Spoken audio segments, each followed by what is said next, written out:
오래전에 있었던 이야기 가운데 타이타닉 호에 대한 이야기가 있습니다. 소설로도 나왔고 또 영화로도 제작되었기 때문에 많은 사람들이 보고 내용을 좀 알고 있습니다. 그 타이타닉 호는 여러분 유럽에서 출발해서 대서양을 건너서 미국을 향해 가는 중에 북극에서 내려오는 그런 큰 빙산과 충돌하면서 침몰하게 되는 그런 일이 있었습니다. 그 배가 침몰에 들어가는 과정에 많은 사람들이 아우성을 치고 서로 살려고 발버둥을 치는 그 시간에 선장은 그 배에는 구명장이 몇 척 없기 때문에 다 살릴 수가 없고, 그래서 여자들과 아이들과 노인들만 타라고 명령을 내렸고 그들에게만 살 권한이 주어졌습니다. 그런데 유독이 1등 선실에 탄 사람들, 다시 말해 다른 사람보다 거의 한 5배나 10배 이상 그 비용을 많이 지불한 그런 1등 선실의 사람들은 남자든 여자든 다 태울 수 있는 특권을 줬습니다. 물론 지금으로 보면 상상도 할 수 없는 그런 내용이지만 좀 오래된 얘기니까 그런 일이 있었습니다. 그 배에는 그런데 뉴욕 맨하튼에 메이시스라는 백화점을 경영하고 있는 대부호 스트라우스라는 사람 노부부가 함께 타고 있었습니다.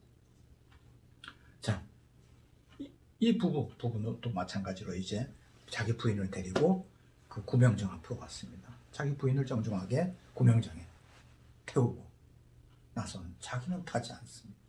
여보 빨리 타요. 그때 사양을 합니다. 여기는 타지 못한 여인들, 아이들이 많이 있다. 내가 그들을 위해서 한 자리를 양보하겠다.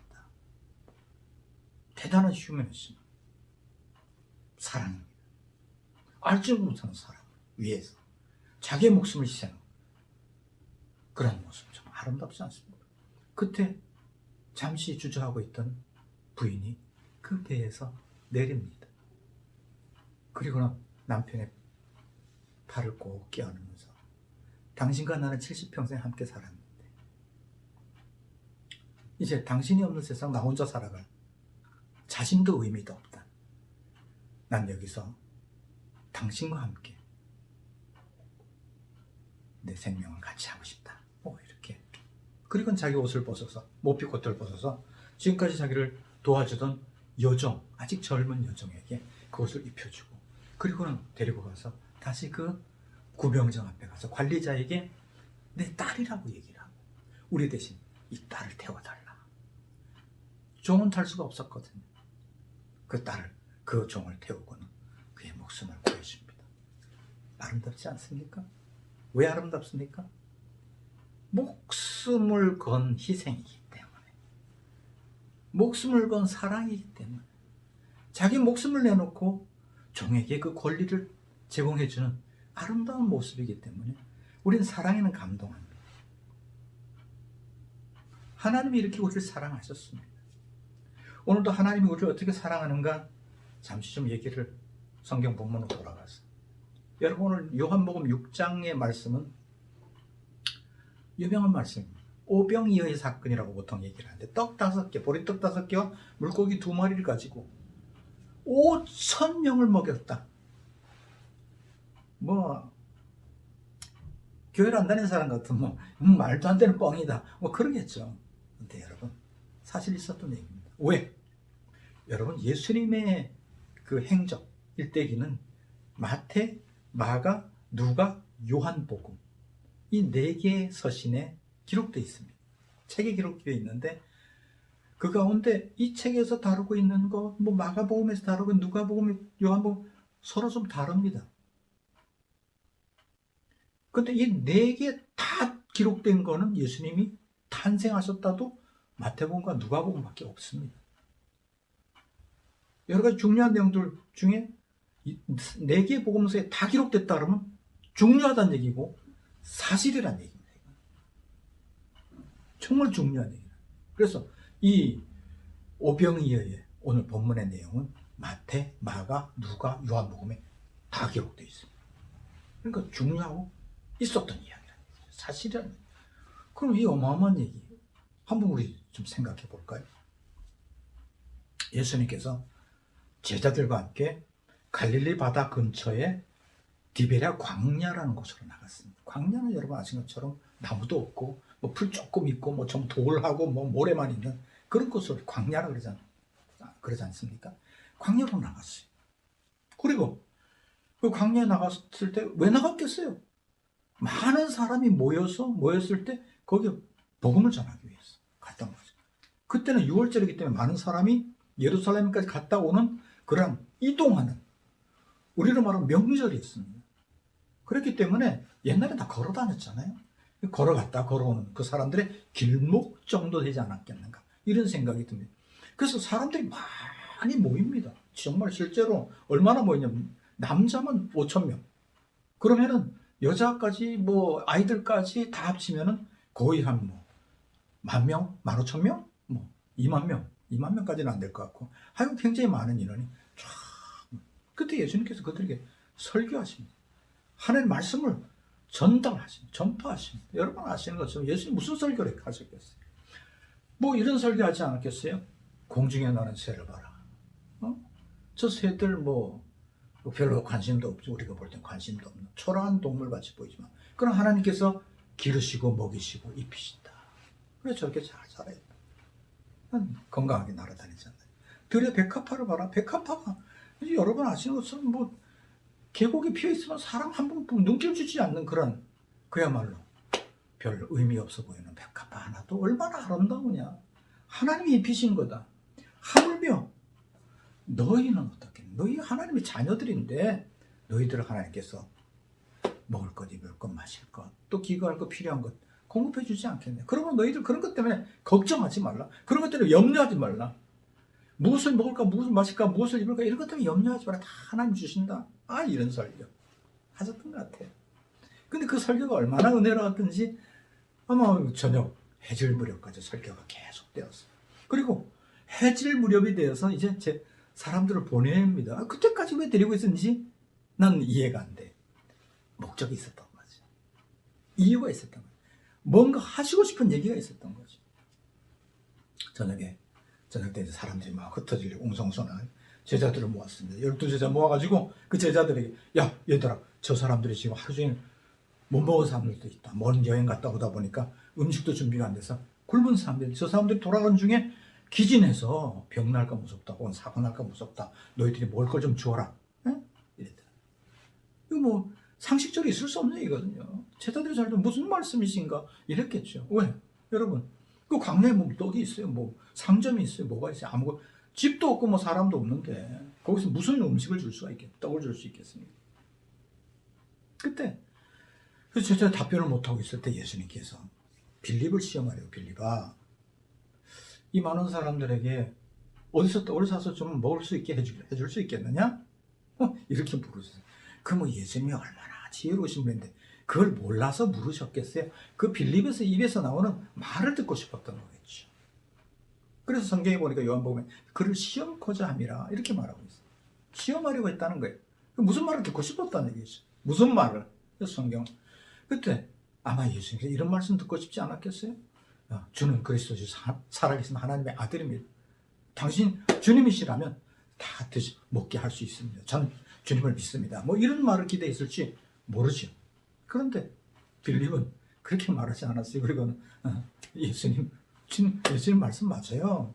지금 여기 어디서 그 떡을 사오겠어요? 이 사람들이 다 조금씩 먹게 하더라도 200데나리온의 돈이 있어야 되는데 돈도 없고요. 또 여기 어디 가서 떡을, 이 많은 사람이 먹을 수 있는 떡을 갑자기 사올 수 있겠습니까? 뭐 있을 수 없습니다. 안 되는 일입니다. 이렇게 상식적인 얘기를 했겠죠. 우리 삶에 보통 통용되는 그 카테고리, 요즘 뭐 프레임이라 그러나 뭐 그 범주 내에서 얘기를 하고 있는 거죠. 끝에 안드레라는 제자가 조그마한 어린아이, 소년? 하여튼 어린아이 하나 데려왔어요. 이 어린아이가 점심을 먹는 걸 잊어버리고 점심 다 도시락 갖고 있었습니다. 그 한번 열어봐라. 그 보자기를 열어보니까 거기 보리떡 5개, 요만한 떡 5개, 그리고 옵사리오, 여러분 손바닥만한 그 물고기 2마리, 한번 생선 구워가지고 엄마가 싸줬든지 뭐 그랬지 않겠습니까? 이거 갖고 먹어도 되겠는가? 그때 예수님께서 이리 가져오너라. 그것을 손에 쥐십니다. 그리고는 사람들을 다 50명씩 40명씩 이렇게 쫙 질서 있게 앉혀라. 다 균형 있게 잘 먹을 수 있도록. 그래서 사람들 쫙 앉혔습니다. 그러더니 광주를 갖고 와라. 광주를 어디서 광주가 났는지 모르지만 광주를 가져왔어요. 광주에다 담아놓습니다. 여러분 5개잖아요. 떡이 5개. 5개를 쥐어서 이쪽에 탁 놨어요. 그리고 보니까 여기 5개가 또 있어요. 또 쥐어서 놨어요. 5개가 또 있어요. 아이고 이거 참. 창조의 주님이셨잖아요. 무에서 유를 만드신 분이 지금 5개에서 수백 수만 강주리를 만들고 계신 거예요. 이거 안 믿어지죠? 안 믿는 사람도 있을 거예요. 그 다음날 일어난 사건을 보면 있었던 일이야. 그 사람들이 얼마나 놀랐겠어요. 와가지고 그 손을 막 들여다 봤지 않겠어요. 이게 어떻게 이렇게 여기서 여기 갔네? 보면 또 있고 갔네? 이랬을 거 아니에요. 그들이 얼마나 흥분했겠어요. 뭐 음식을 먹었는지 뭘 정신이 막 전부 다 술렁거리면서 막 그러면서 그 하나님의 은혜가 막 쏟아지니까 거기 뭐 은혜로운 분위기, 뭐 그냥 희열의 분위기, 그야말로 천국 같은 분위기 아니었겠어요? 만약에 거기 어떤 사람이 떡을 배가 고파서 많이 한 30개 갖고 있었는데 어떤 사람이 어떻게 받다 보니까 5개밖에 못 받았어. 먹으니 배가 고파. 좀 나눠줄 사람이 있어요? 그래서 30개인 사람이 10개 나눠줬을 거 아니에요. 왜? 자기가 그냥 받았으니까. 공짜로 받았으니까 인심 있게 탁 줬을 거 아니에요. 10개를. 여러분 그런 거예요. 원래 내가 받은 거 내 거 아니고 하나님께 받은 거다 생각하면 줄 수 있어요. 이게 내 거다 생각하면 못 주는 거예요. 이게 오늘날도 마찬가지예요. 수많은 사람들이 다른 사람이 주지 못합니다. 왜? 이거 내 거라고 생각하기 때문에, 하나님께 받은 거라고 생각하지 못하기 때문에 못 주는 거예요. 어쨌든지 그 모든 사람이 다 먹었습니다. 그때 예수님께서 마지막에 이런 말씀하셨어요. 그 남은 떡은 다 거두어라. 하나도 버리지 않게 거두어라. 그리고 광주에 다 담아서 보관하라. 그리고 누가 주려고 그랬던 거겠죠. 뭐 부흥강사들 얘기로 보면은 그거 누가 가져갔을까? 그 어린 소년에게 줬을 거다. 그 어린 소년은 5개 주고 12광주리 얻었을 것이다. 뭐 이렇게 우스갯소리로 얘기하지만 뭐 그건 알 수가 없는 얘기고, 어쨌든 여기서 중요한 일은 주님께서 남는 걸 버리지 말라 그랬어요. 다 한 개도 남김없이 다 거두어서 다시 사용하시고. 왜 그렇습니까? 여러분 아셔야 돼요. 여러분 밀 한 톨, 보리 한 톨, 쌀 한 톨, 이거 하나님의 수고가 담겨 있는 거예요.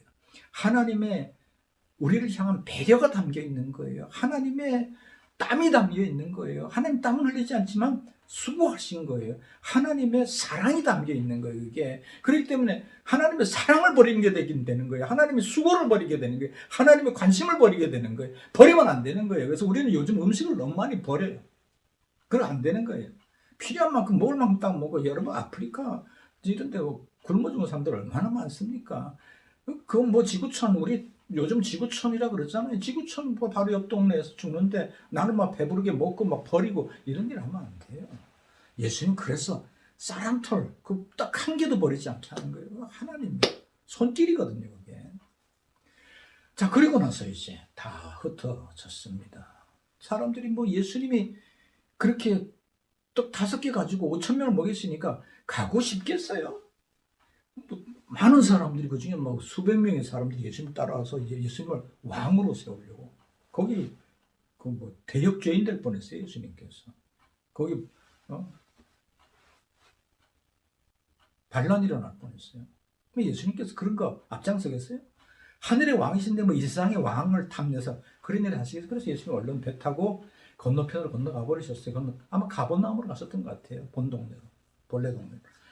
그리고 그 다음날 예수님께서 일어나시자마자 제자들을 데리고 어제 왔던 그 디베랴 광야를 다시 오신 것 같아요. 근데 사람들이 아침에 일어나자마자 어제 그 일이 막 소문이 났지 않겠어요? 왜 이게 사실이냐면 그 다음 사건을 보면 아는 거예요. 그 다음 사건. 그 다음에 사람들이 막 그냥 난리가 난 거예요. 떡 5개를 5천 명을 먹었대. 이 사람이 왕이 돼야 된다. 그러고 사람들이 막 예수님을 여기저기 찾아다니는, 예수님이 광야로 나갔으니 어딘지 알 수가 있나요? 그래서 하루 종일 찾다가 예수님을 만나게 된 거예요. 그래서 예수님, 사람들이 일단에 무리들이 막 몰려오니까 그 사람들 보고 이렇게 보고 계시더니 오늘 성경 말씀 요한복음 6장 26절 27절의 말씀을 딱 던지는 이 심장한 말, 이런 말씀하셨어요. 너희들이 표적을 본 거로 나를 찾아오는 것이 아니라 떡을 먹어 배불렀기 때문에 날 찾아오는구나. 그거 아니다, 얘들아. 그렇게 되면 안 된다. 그것 때문에 내가 떡 5개를 5천 명을 먹인 것이 아니다. 라는 얘기를 하셨어요. 무슨 얘기예요, 여러분? 떡을 먹고 나니까 또 떡을 주는 사람, 또 떡을 줄 수 있고 우리에게 배불리 먹게 해줄 수 있는 그 사람이 예수님이다. 그 사람 찾으러 가자. 먹는 문제를 해결해 주는 분으로 예수님을 생각했어요. 근데 예수님은 아니에요. 표적이라는 것은 이 기적을 통해서, 이 기적이라는 게 뭐예요, 여러분? 떡 5개로 5천 명을 먹일 수 있다고 생각하는 것은 지금도 아무도 생각 못 하잖아요.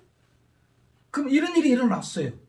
지금 우리 사는 삶의 주변에, 우리 환경 속에서, 우리 삶의 카테고리 속에서는 이런 일이 없었잖아요. 이 세상에 이런 일이 없는 일이 생겼으면 이 세상 일이 아니잖아요, 그러면.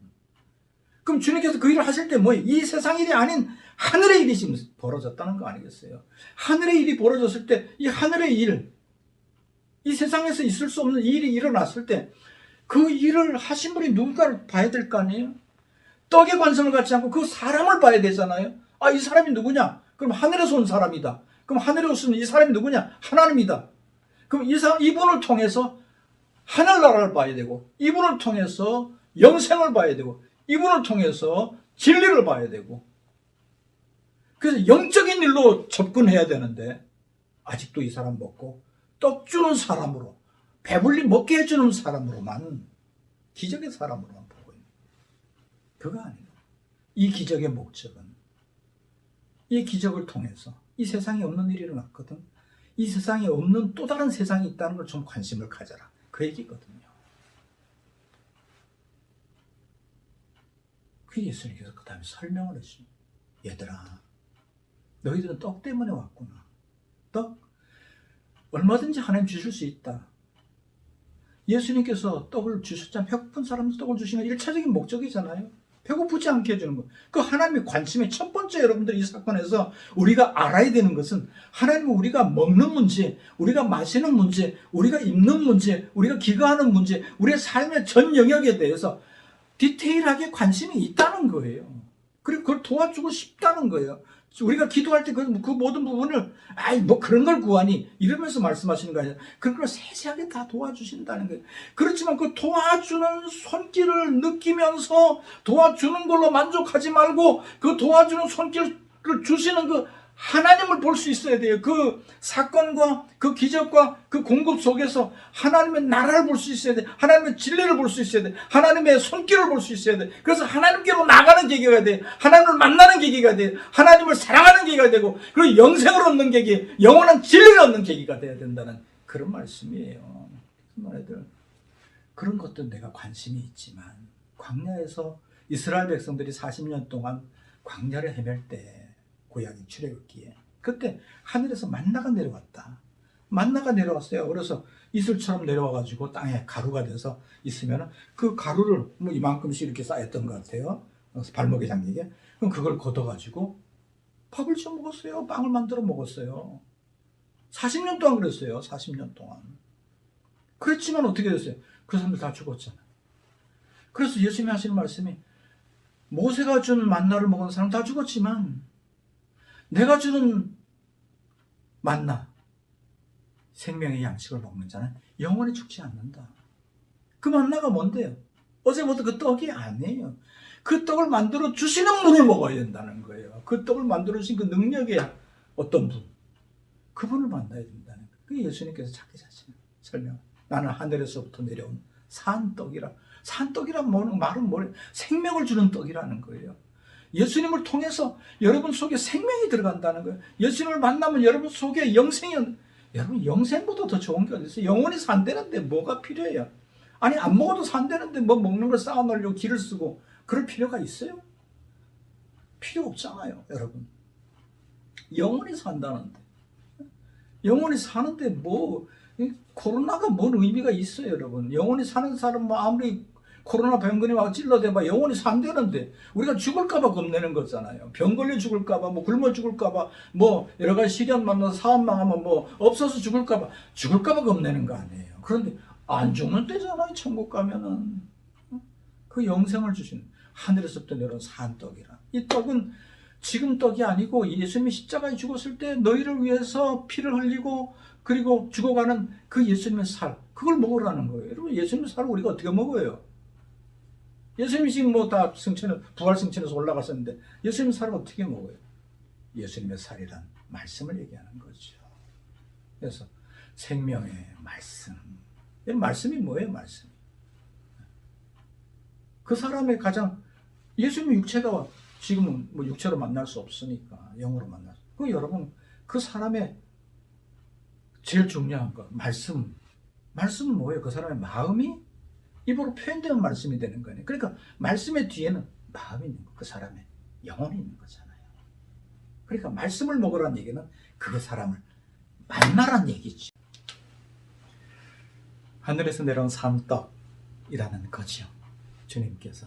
여러분, 그래서 이 떡을 먹는 자는 영원히 산다 하는 말씀을 하시면서, 이것은 떡의 얘기가 아니라 예수님의 얘기, 이 기적을 통해서 예수님을 만나기를 원하는 그런 주님의 뜻을 우리가 볼 수 있습니다. 게르하르트 디르크라는 독일의 유명한 그 과학자가 있었습니다. IQ가 208? 뭐 얼마나 머리가 좋으면 208인지 모르겠지만 보통 뭐 120, 130, 140, 뭐 천재 150, 뭐 208.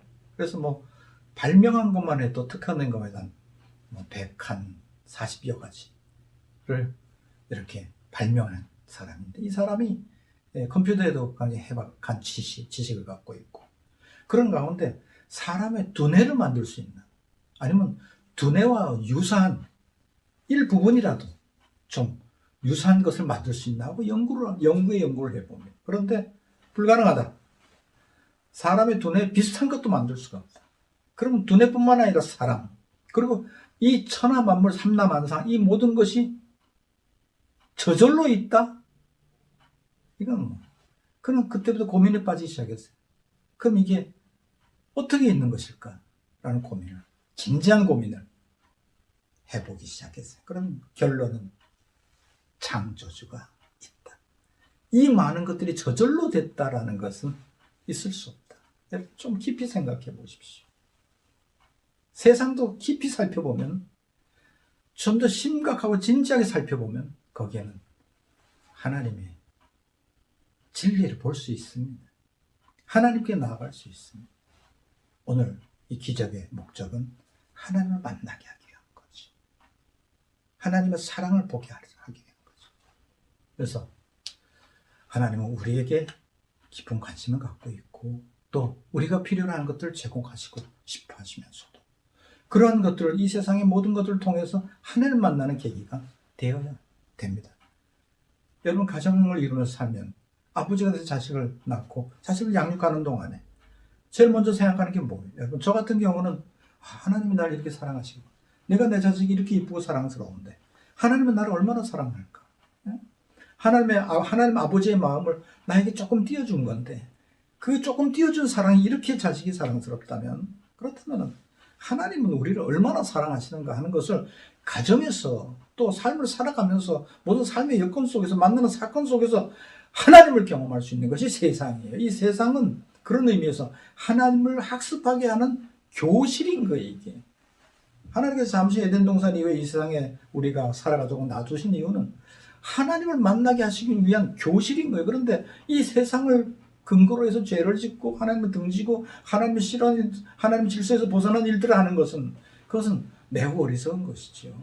여러분, 오늘 예수님께서 너희들이 표적을 보고 온 거, 표적 속에 있는 예수님을 보았기 때문에 온 것이 아니고 예수님 자신이 목적이 아니라 표적을 통해서 떡을 줬기 때문에 그 떡이 목적이 돼서 나를 찾아왔다. 여러분, 오늘날 교회도 마찬가지.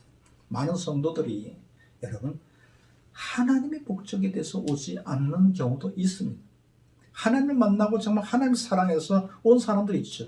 여러분 아시는 것처럼 지금 뭐 비대면 예배를 드린다 하지 않습니까? 여러분 뭐 정치, 경제, 사회, 문화, 뭐 전쟁이 나도 예수 믿는 사람들이 예배 드립니다. 하나님 만났기 때문에 예배 드립니다. 아니 비대면 아니라 뭐 어디 산꼭대기 가서도 우리 아버님 같은 경우 6.25 전쟁에 국군으로 참석하고 참전했었는데 여러분 성경책 하나 가져가서 그 전쟁 중에 잠시 쉬는 시간 주일날 4명 5명 모시 예배 드렸다는 거예요. 그 전쟁터에서 예배 드렸다는 거예요.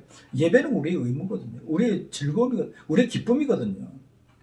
하나님 만난 사람들이 이렇게 예배 드려요. 그런데 그럼에도 불구하고 교회에 나오면은 뭐 복을 받는다, 뭐 돈을 뭐 물질의 복을 받는다, 뭐 질병이 낫는다 이런 것 때문에 이거 한번 고침 받고 나서 이거 고침 받는 게 목적이 돼서 오는 경우 있지 않습니까? 그것은 잘못된 것은 아니지만 편협한 쪽으로 간 거죠. 본질을 놔두고 편협한 쪽으로 간 거죠.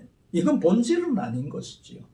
주님께서 주시는 파생되는 것들에 현혹돼서는 안 될 줄로 생각합니다. 여러분 오늘 본문을 통해서 여러분 하나님의 사랑을 경험하시고 우리에게 디테일하게 주시는 분, 그리고 그 속에서 우리를 만나 주시는 분, 이 두 가지를 다 이루시는 여러분 되시길 주의 이름으로 축원합니다. 아멘.